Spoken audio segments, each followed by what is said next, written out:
Live Tamil செய்திகள்.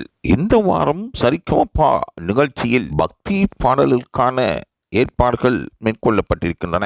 கலந்து கொள்ள இருக்கின்ற ஒவ்வொரு போட்டியாளர்களும் தங்களுக்கு வழங்கப்படுகின்ற நேரத்துக்குள் பக்தி பாடல்களை அதன் சுருதி மாறாமல் பாட வேண்டும். அதற்கான ஏற்பாடுகள் ஒவ்வொரு போட்டியாளர்களும் மேற்கொண்டு வருகின்றார்கள். பொதுவாக இலங்கையில் இருந்து சென்ற இந்திரஜி அவர்கள் இவ்வாறான பாடலை பாடப்போகின்றார் என்று பலரும் எதிர்பார்த்து கொண்டிருக்கின்றார்கள். ஏனென்றால் அவர் SP பாலசுப்ரமணியன் அவர்களின் மிகவும் பிடித்தமான ஒரு ரசிகராக இருந்து வருகின்றார். SP பல பக்தி பாடல்களை பாடி சாதனை படைத்தவர். பல்லாயிரக்கணக்கான பக்தி பாடலுக்கு சொந்தக்காரன். ஆகவே SPயின் குரலில் பாடக்கூடிய ஆற்றலும் SPயை போன்று நளினமாக சங்கீத நுணுக்கங்களை அறிந்து பாடக்கூடிய திறமையும் இந்திரஜிக்கு இருந்து வருகின்றது.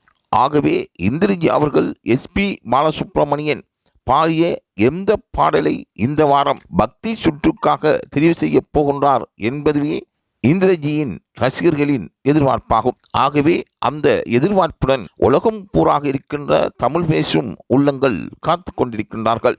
இந்திரஜி அவர்கள் எந்த பாடலை இந்த வாரம் பாடினாலும் அதற்காக ரசிகர்கள் இந்த வாரம் தங்கள் பிரார்த்தனைகளில் ஈடுபட்டிருப்பதாக கூறப்படுகின்றது.